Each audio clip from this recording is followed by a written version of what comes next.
Hello everyone, स्वागत है आप सभी का पीसीएस बाय तरुण चैनल पर। जैसे कि आप सभी को पता ही है कि हम एग्जाम पीडिया की जो मध्य प्रदेश की करंट अफेयर्स आती है वार्षिकांक 2025-26 वाला, उसकी हम यहाँ पर बात कर रहे हैं।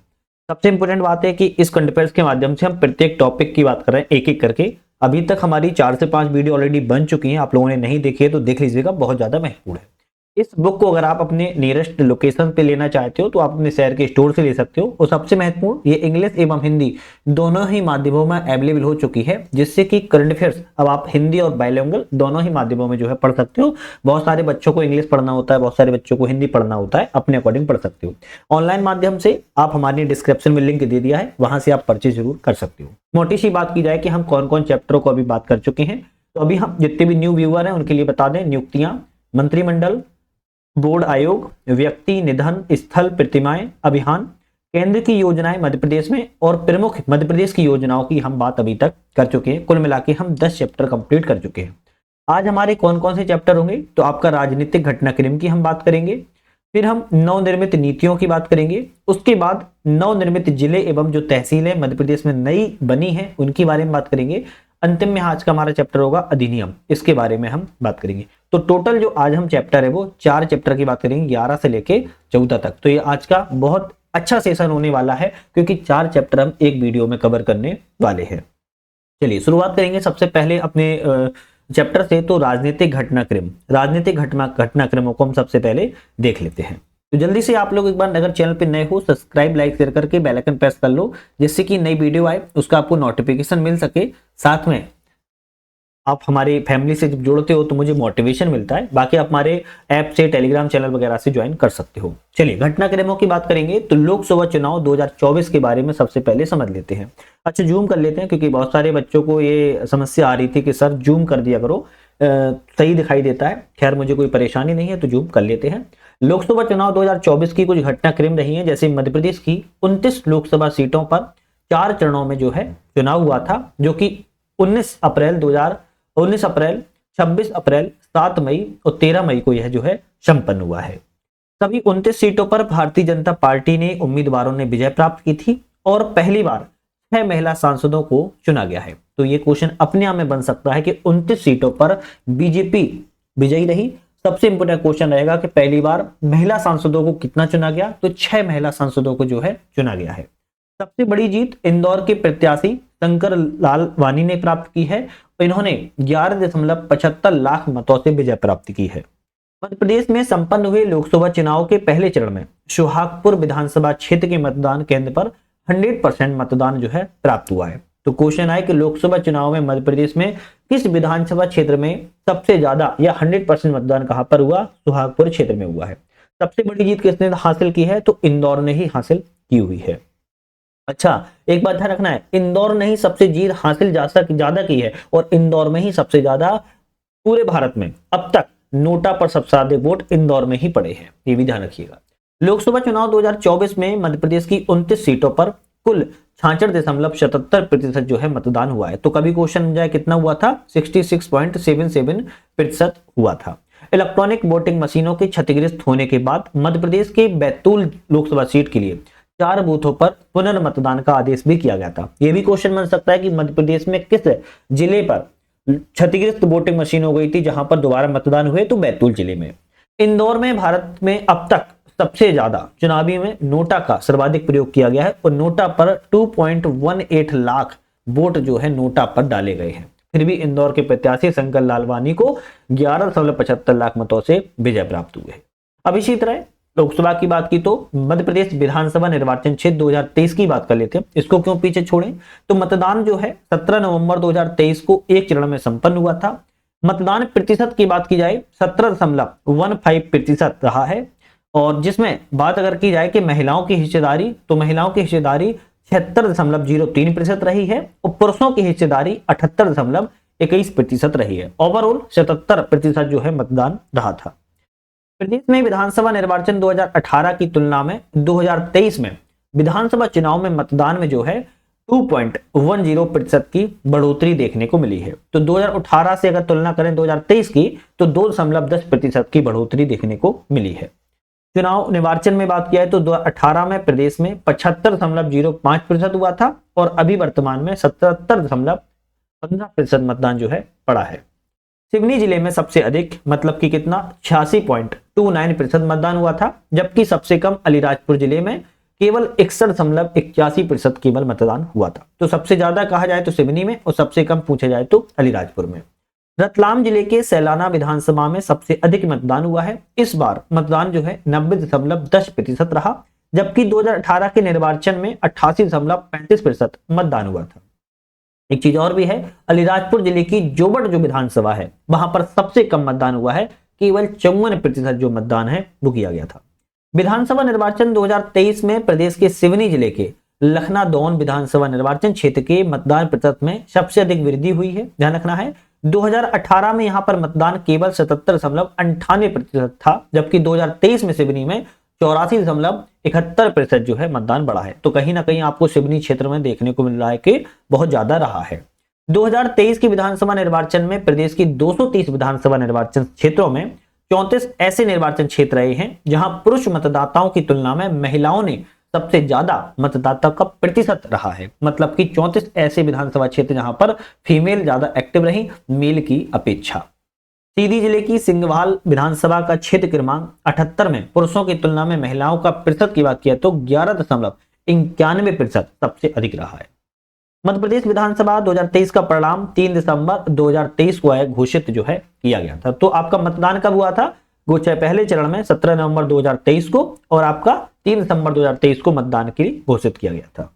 अगर हम बात करें यहाँ पर महत्वपूर्ण कैबिनेट कुछ निर्णय हुए हैं, जैसे मध्य प्रदेश कृषक कल्याण मिशन। देखो आपको लग रहा होगा कि सर इनको याद कैसे करें। याद करने की एक ही ट्रिक है, रिपीट करो या रिवीजन करो।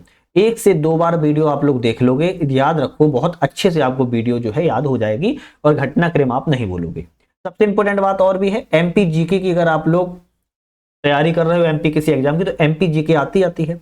तो एमपी जीके के लिए हम 2 किताबों को कवर कर रहे हैं। पहली किताब है हमारी सिलेक्शन तक जो बुक आती है वो हम डिस्क्राइब कर रहे हैं, मतलब कि लिखित में पूरा डिटेल में है। और दूसरी आती है परीक्षा धाम की जो बुक हम एमपी जीके की ऑब्जेक्टिव कवर कर रहे हैं और एमपी जीके की जो ऑब्जेक्टिव एमसीक्यू बेस पर कर रहे हैं। यकीन मानो दोनों ही बुक हम पूरी कवर कर रहे हैं चैनल पर, आप जरूर जाके देख लीजिएगा। आपको ऐसा नहीं लगेगा कि आपको नहीं मिला है तो कमेंट कर देना, हम आपको लिंक पिन कर देंगे। खैर, बात करेंगे महत्वपूर्ण कैबिनेट निर्णय की। तो पहली है मध्य प्रदेश कृषक कल्याण मिशन। 2028 तक गरीबी मुक्त बनाने का महत्वाकांक्षी निर्णय उठाते हुए मंत्रिपरिषद ने 15 जनवरी 2025 को गरीब कल्याण मिशन के लिए स्वीकृति प्रदान की। मध्य प्रदेश के मुख्यमंत्री डॉक्टर यादव ने 15/8/2024 को गरीब कल्याण मिशन को 2028 तक के लिए जो है घोषणा कर दी है। मोहन यादव ने अध्यक्षता में 15 अप्रैल को मंत्रिपरिषद की बैठक हुई, जिसके तहत किसान कल्याण, कृषि विकास विभाग, उद्यानिकी एवं खाद्य प्रसंस्करण विभाग, मत्स्य पालन विभाग, पशुपालन एवं डेयरी विभाग, सहकारिता विभाग, खाद्य नागरिक आपूर्ति उपभोक्ता संरक्षण विभाग में कई सारी योजनाओं को लाकर प्रदेश में किसान कल्याण मिशन को जो है सैद्धांतिक रूप से अनुमति दी गई है। तो किसानों के हित में इन्होंने बहुत सारी योजनाएं चालू की हैं, थोड़ा सा इनको जरूर देखिएगा। कुछ महत्वपूर्ण कैबिनेट बैठकें हुई हैं, जैसे 5 अक्टूबर 2024 को स्थान संग्रामपुर दमोह में की गई थी, रानी दुर्गावती को समर्पित यह बैठक थी। 8 जनवरी 2024 को जबलपुर में की गई थी।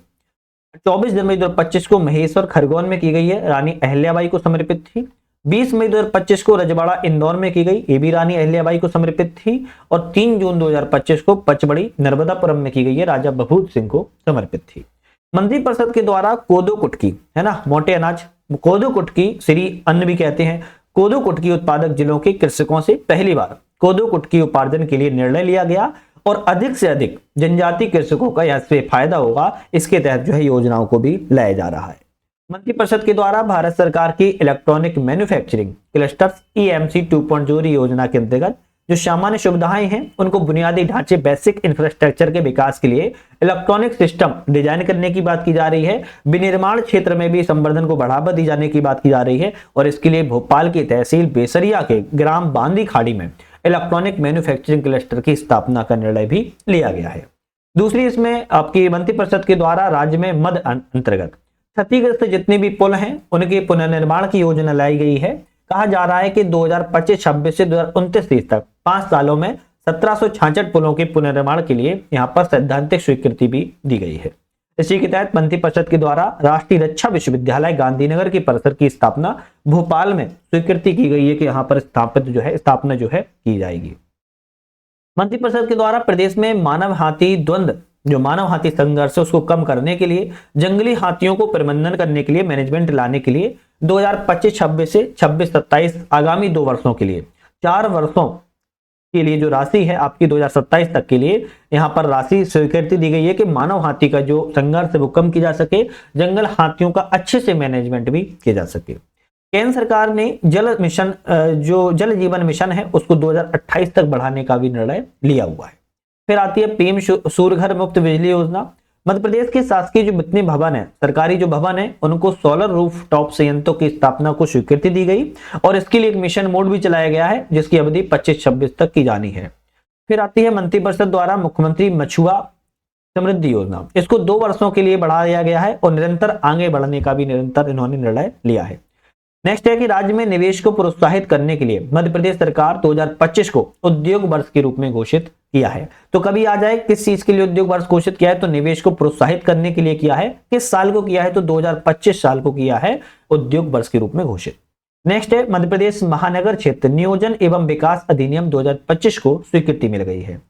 नेक्स्ट आता है कि आचार्य शंकर संग्रहालय अद्वैत लोक के निर्माण के लिए 2195 करोड़ रुपए से अधिक की जो है वो भी स्वीकृति मिल गई है।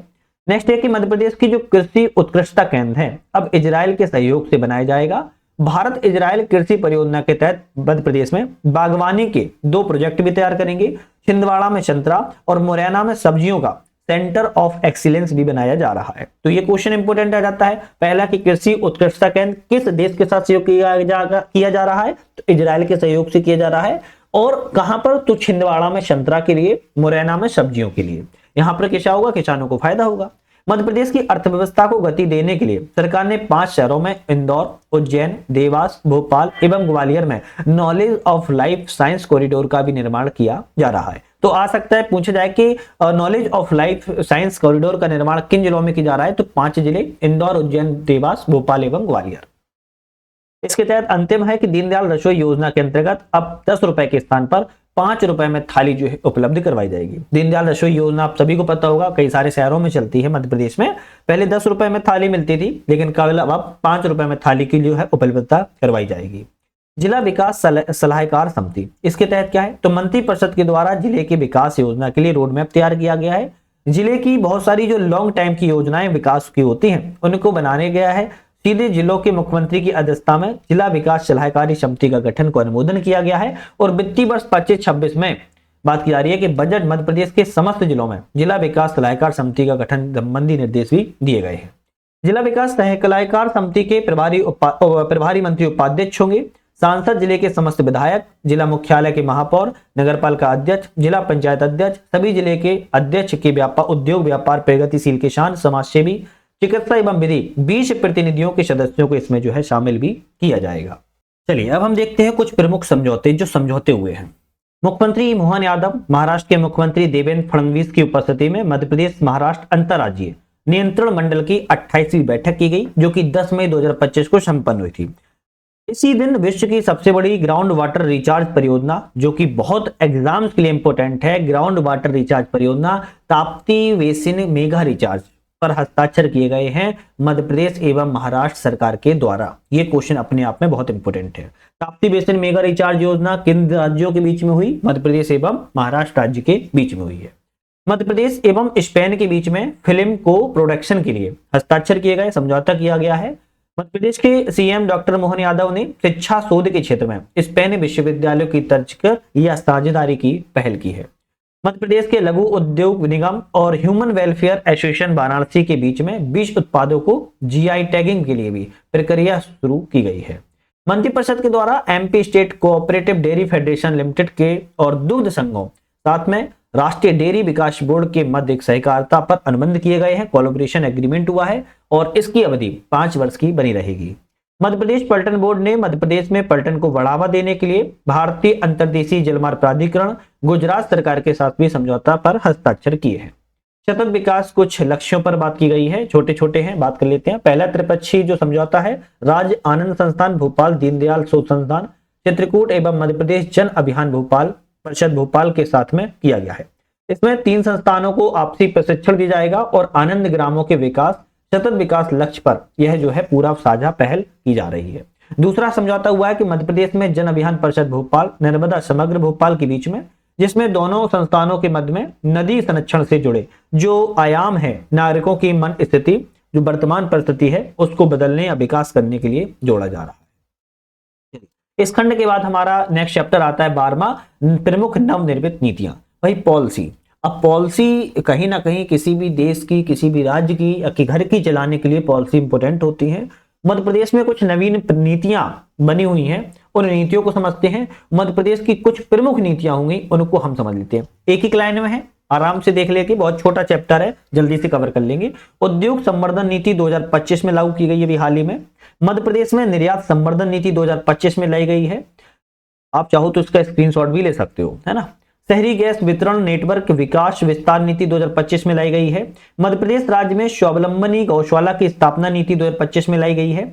मध्य प्रदेश निवेश प्रोत्साहन नीति 2025 में लाई गई है। मध्य प्रदेश लॉजिस्टिक नीति 2025 में लाई गई है। मध्य प्रदेश निर्यात संवर्धन ओडीपी नीति 2025 में लाई गई है। सूक्ष्म लघु मध्यम विभाग के अंतर्गत एमएसएमई विकास के लिए नीति 2025 में लाई गई है।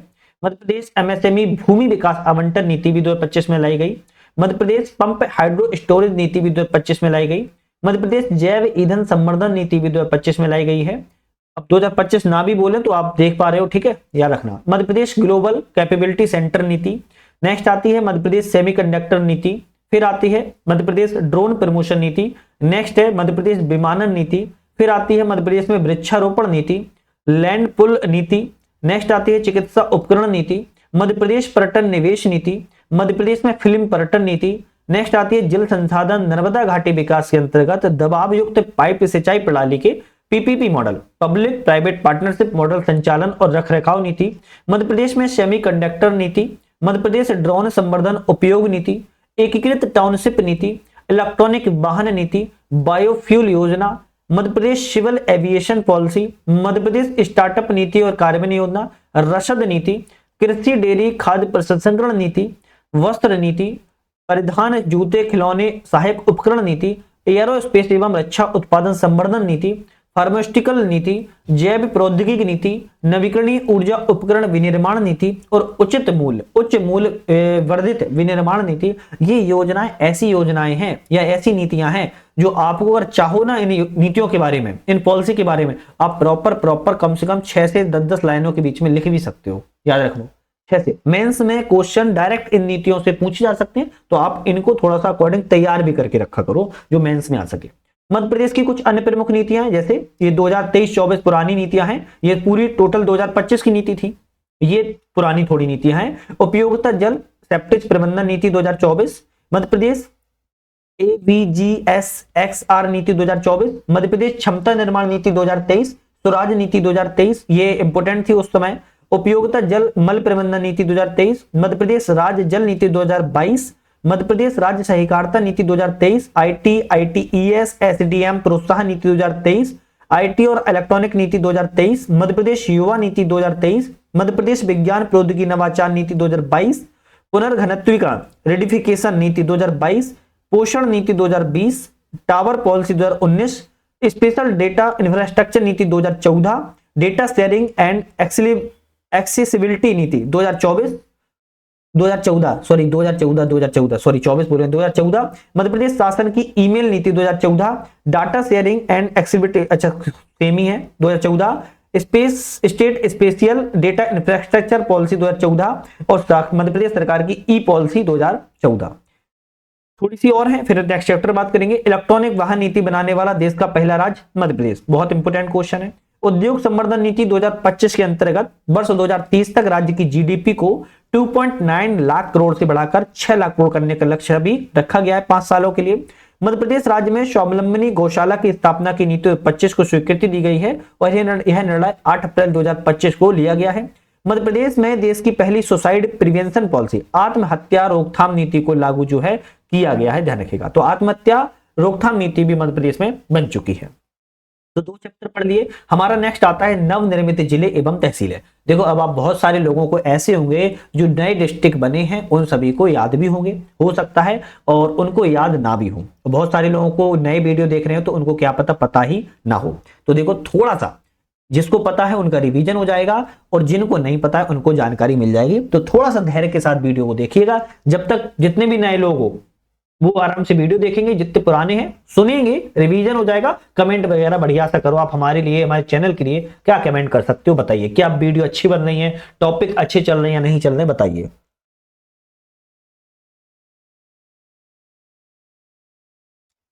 चलिए नवनिर्मित जिले एवं तहसीलों के बारे में बात करते हैं, एक नजर मारेंगे। सबसे पहले नया जिला कौन से बने हैं, निर्माण की तिथि क्या रही है, कुल इसमें तहसीलें कितनी हैं, लोकसभा क्षेत्र कौन सा लगता है, विधानसभा क्षेत्र कौन सा है, प्रथम कलेक्टर कौन से और प्रथम पुलिस अधीक्षक कौन थे। देखो बहुत इंपोर्टेंट है। मऊगंज रीवा से अलग करके बना है, यह 53वां जिला बनाया गया था 13 अगस्त 2023 को। इसके अंतर्गत 3 तहसीलें आती हैं, मऊगंज, हनुमना, नईगढ़ी। प्रस्तावित एक और तहसील है देवताला, ध्यान रखिएगा। रीवा लोकसभा क्षेत्र है, विधानसभा इसमें 2 आते हैं, मऊगंज एवं देवताला। प्रथम कलेक्टर इसके अजय श्रीवास्तव थे और प्रथम पुलिस अधीक्षक वीरेंद्र जैन थे। फिर आती है आपकी पाडुरना जो कि छिंदवाड़ा से अलग करके बनाई गई थी 54वां जिला के रूप में 5 अक्टूबर 2023 को। 2 तहसीलें इसके अंतर्गत आती हैं, पाडुरना एवं सौंसर।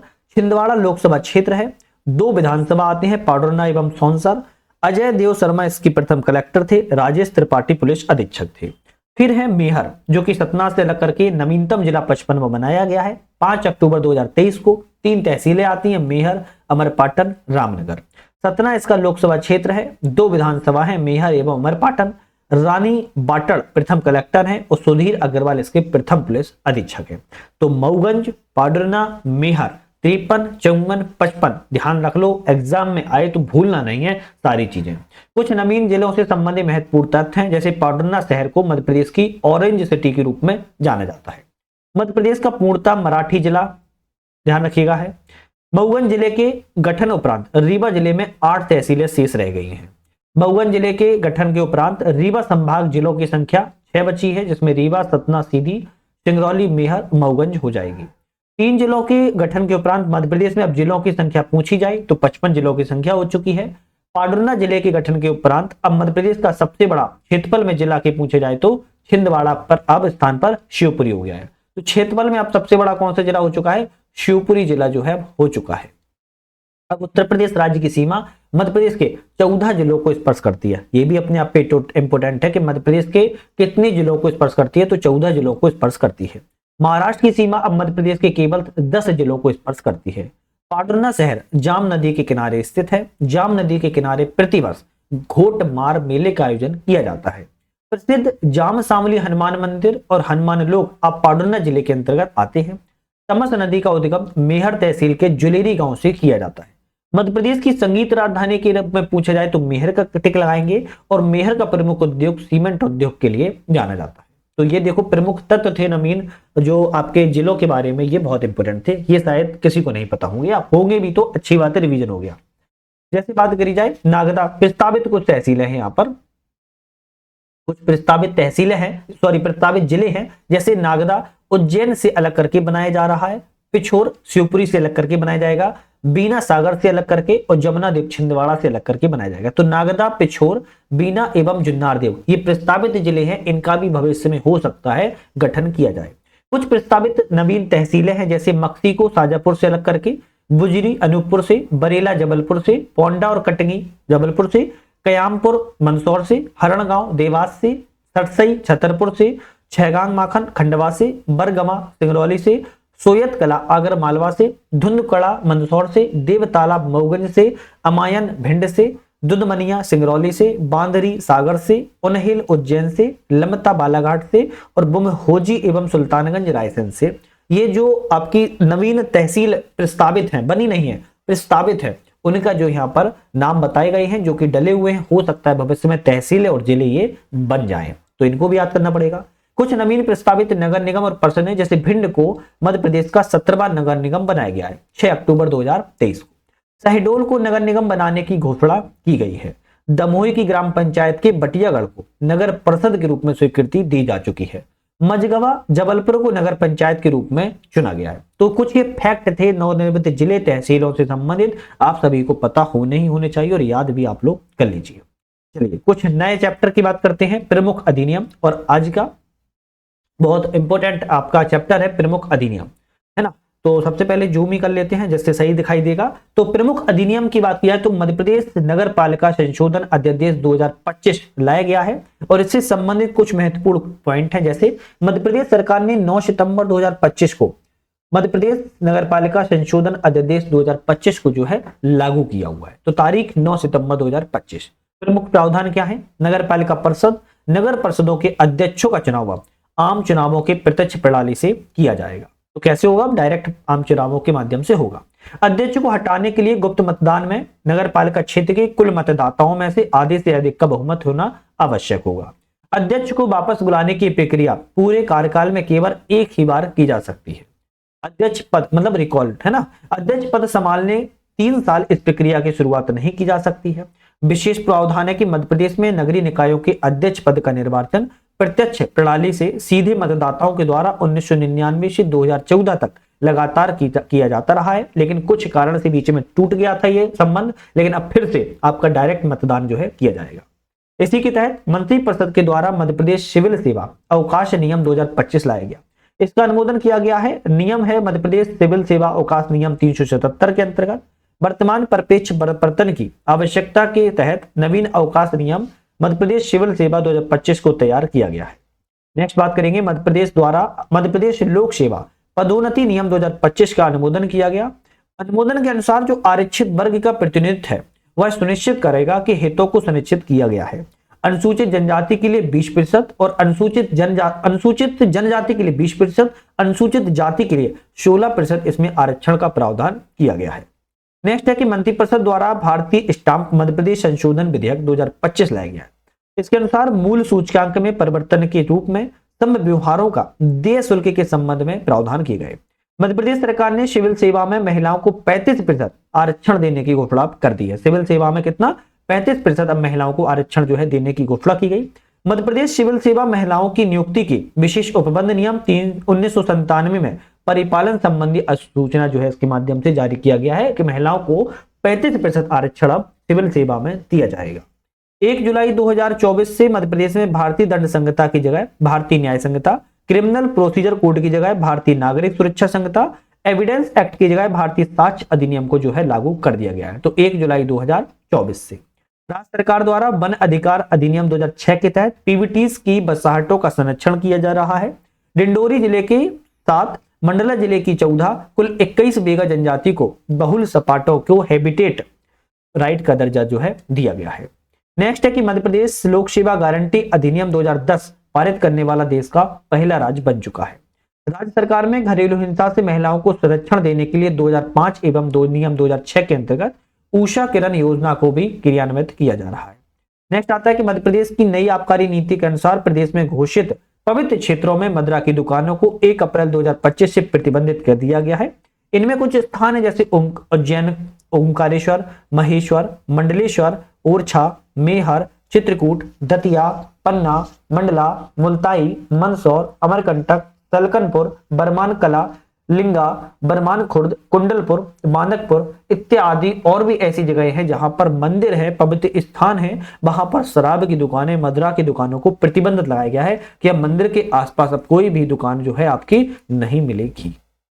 जन विश्वास विधेयक की बात किया है तो केंद्र के बाद विधेयक को पारित करने वाला देश का पहला राज्य कौन सा बना है? मध्य प्रदेश से बना रहा है जन विश्वास विधेयक।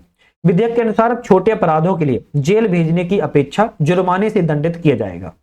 पुराने और जटिल कानूनों को हटाकर कानूनी ढांचे को अपडेट भी कर दिया गया है।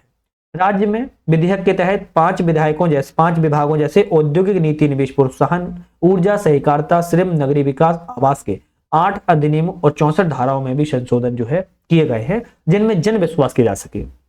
अभी तक क्या होता था कि छोटे जो अपराध होते जेल में डालो, घुसेड़ो, है ना, लेकिन उसकी जगह अब जुर्माने से दंडित जो है किया जाएगा।